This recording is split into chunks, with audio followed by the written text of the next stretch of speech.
सभी क्रांतिकारी नौजवान साथियों को इलाहाबाद से राजेश्वर यादव का प्रणाम। मेरे नौजवान साथियों, आज मैं देख रहा हूं कि चारों तरफ जब देश कोरोना के कहर से जूझ रहा है तो कुछ ऐसी संस्थाएं हैं कि जो आपके आरक्षण पे चोट कर रही हैं और आपके आरक्षण को निष्क्रिय करने का काम कर रही हैं। आज मैं देख रहा हूं कि तमाम ऐसे लोग हैं जो कि आज सवाल खड़ा करते हैं कि आरक्षण देश को बर्बाद कर दिया, और वही लोग सवाल खड़ा करते हैं आरक्षण पर जो कि जब ये बहुजन समाज अनपढ़ हुआ करता था, ये ओबीसी और दलित समाज अनपढ़ हुआ करता था, तो इनकी जो हिस्सेदारी है यही लोग खाने का काम करते हैं जो अपने को आज मेरिटधारी बताते हैं। और आज जब बहुजन समाज जगा है, पढ़ा है, लिखा है, आगे बढ़ने का काम किया तो इनके हिस्सेदारी कम होने लगी, और जब इनकी हिस्सेदारी कम होने लगी तो इन्होंने एक प्रोपोगंडा रचने का काम किया और ये चारों तरफ ये कह रहे हैं कि आरक्षण ने देश को बर्बाद कर दिया।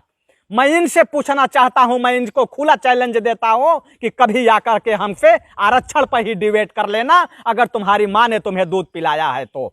जो लोग ये कहते हैं कि आरक्षण ने देश को बर्बाद किया, मैं उनसे ये पूछना चाहता हूं कि आजाद भारत में अब तक 15 प्रधानमंत्री बन चुके हैं। इन 15 प्रधानमंत्री में कितने आरक्षण के लोग बने हैं, यह बताने की कोशिश करो।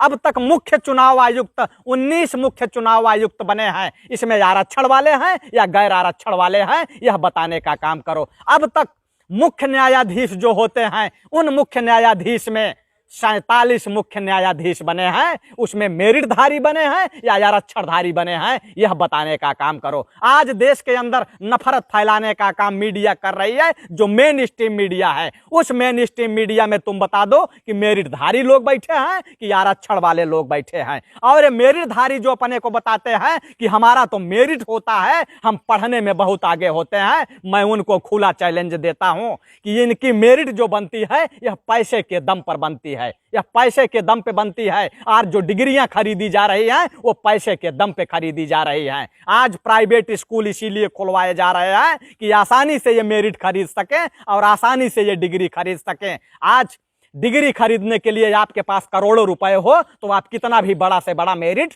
बनवा सकते हैं।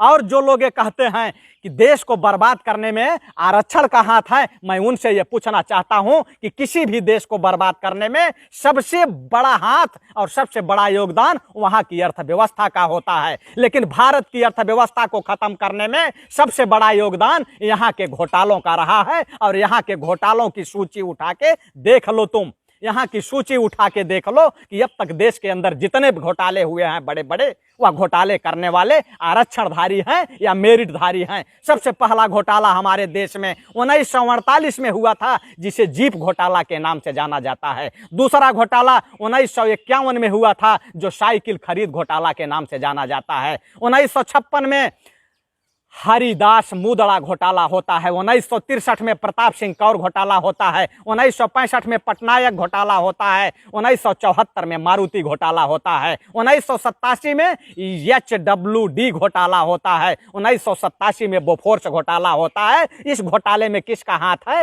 यह तुम लोग तो बता दो, देश के सामने ला दो कि आरक्षणधारियों ने किया है या मेरिटधारियों ने किया है। 1992 में हर्षद घोटाला होता है, यूरिया घोटाला होता है, चीनी घोटाला होता है, जूता घोटाला होता है, और 96 में चारा घोटाला हो जाता है, जगन्नाथ मिश्रा का चारा घोटाला जगन्नाथ मिश्रा करता है और नाम लालू यादव का आता है। यही मनु मीडिया के सहारे जो मीडिया में बैठे लोग हैं, यही मेरिटधारी, यही लालू यादव का चरित्र गढ़ते हैं कि ये तो पिछड़ों की बात करता है, या तो दलितों की बात करता है, या गरीबों की बात करता है। उसका चरित्र गढ़ करके जेल भेजने का काम किए, और वही जो सबसे बड़ा चारा चोर जगन्नाथ मिश्रा, वह बेल पे बाहर घूम रहा था। भाजपाइयों का सबसे बड़ा घोटाला तहल का घोटाला था, जिसमें कि भाजपा के राष्ट्रीय अध्यक्ष बंगारू लक्ष्मण का नाम आया था। वहां भी बता दो कि मेरिटधारियों ने घोटाला किया कि आरक्षण ने घोटाला किया। यूटीआई घोटाला हुआ, आदर्श घोटाला हुआ, ताबूत घोटाला हुआ, जो कि एक शर्मनाक घोटाला था ताबूत घोटाला। 1999 में जब हमारे देश के जाबाज सिपाही कारगिल का युद्ध लड़ रहे थे और दुर्गम चोटियों पे चढ़ रहे थे, उस समय पाकिस्तानी गोलियों का शिकार हो रहे थे, उनके शरीर गोलियों से छलनी हो रहे थे, उनकी लाशें जो आ रही थी, वह कफन घोटाला करने वाले लोग यही मेरिटधारी लोग हैं। ताबूत के नाम पर जब कफन घोटाला कर रहे थे, ये कौन लोग हैं? जो कि लाशों को भी नहीं छोड़ रहे थे, इनसे पूछिए कि वो मेरिटधारी हैं कि आरक्षणधारी हैं।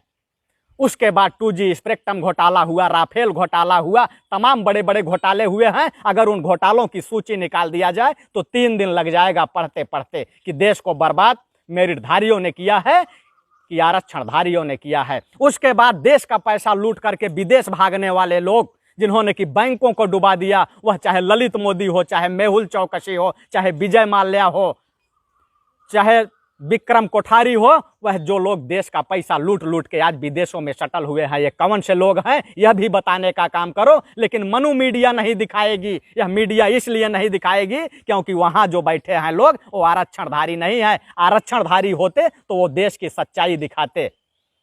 आज ISI से संबंध है और पाकिस्तान के लिए जो जासूसी करने वाले लोग हैं, ये कोई आरक्षणधारी नहीं है। कोई आरक्षणधारी हो तो उसका नाम बता दो कि ISI के लिए काम कौन करता है और पाकिस्तान के लिए जासूसी करने का कौन काम किया है। यही लोग हैं जो पाकिस्तान की जासूसी काम किए हैं। कोई आरक्षणधारी पाकिस्तान की जासूसी के लिए काम नहीं किया। ये तो गनीमत है, यह तो गनीमत है कि आज़ादी के पहले आरक्षण नहीं था, और नहीं तो ये लोग कह देते कि मुगल कैसे देश में आए, तुर्क कैसे इस देश में आए, गजनी कैसे इस देश में आया, गोरी कैसे इस देश में आया, डच कैसे आए, अंग्रेज कैसे आए, आरक्षण के कारण आए। ये अपने निकम्मेपन को नहीं बताएंगे, अपने नाकारेपन को नहीं बताएंगे, ये बताएंगे कि आरक्षण के कारण देश बर्बाद हो रहा है।